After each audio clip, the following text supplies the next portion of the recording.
Brother Jesse Gray for the invitation to come here this afternoon and participate in this rally, which I believe is for the good of the community, the good of the black community. And anything that's good for the black community, the white man should realize it is good for his community.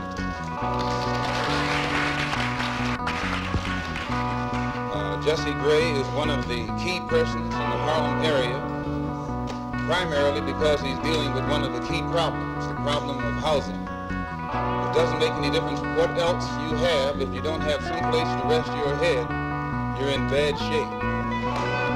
Here in Harlem, the reason we say that housing is such a key problem, when you live in a poor neighborhood, you're living in an area where you have to have poor schools. When you have poor schools, you have poor teachers. When you have poor teachers, you get a poor education.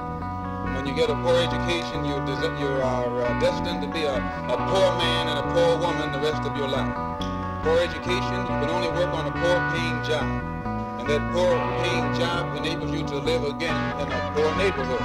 So it's a very vicious cycle. And usually these bad housing conditions result from the fact, as Mr. Gray has pointed out, of absentee landlords, people who are rich and live downtown and let you and I live up here in the shack. Actually, it's a form of 20th century slavery. And what you and I have to let the man know is we are peaceful people.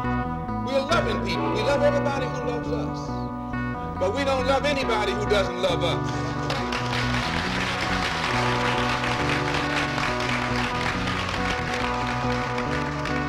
We're nonviolent with people who are nonviolent with us.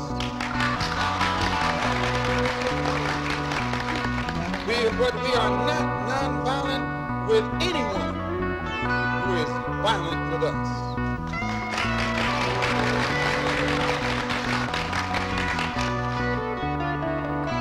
Once those intentions are made known, we can get to the nitty-gritty of the problem. We can get to the core of the problem.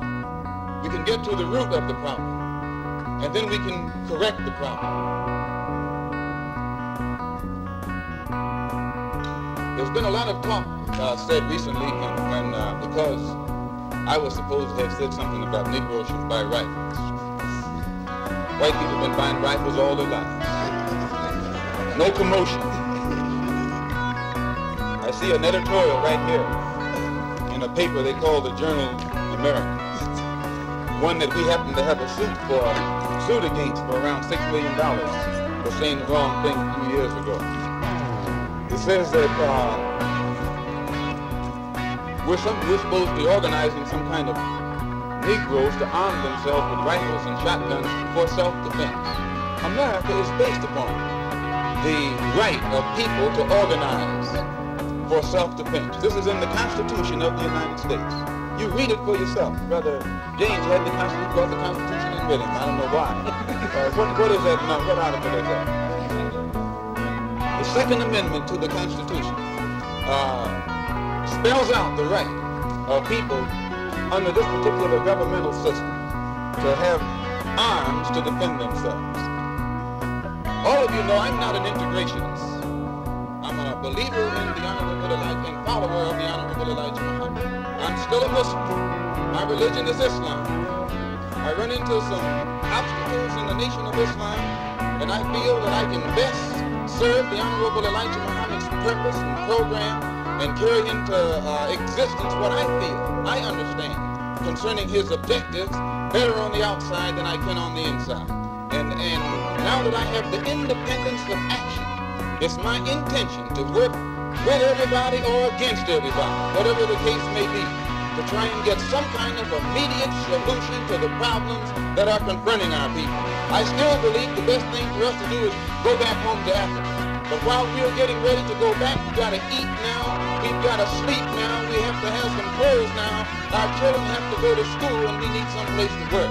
So whatever kind of action program can be devised to get us the things that are ours by right, then I'm for that kind of action no matter what the action is. I don't think when a man is being criminally treated that some criminal has the right to tell that man what tactics to use to get the criminal off his back. When a criminal starts misusing me, I am going to use whatever is necessary to get that criminal off my back. And the injustice that has been inflicted upon Negroes in this country by Uncle Sam is criminal. Don't blame a cracker in Georgia for your injustices. The government is responsible for the injustices. The government can bring these injustices to halt.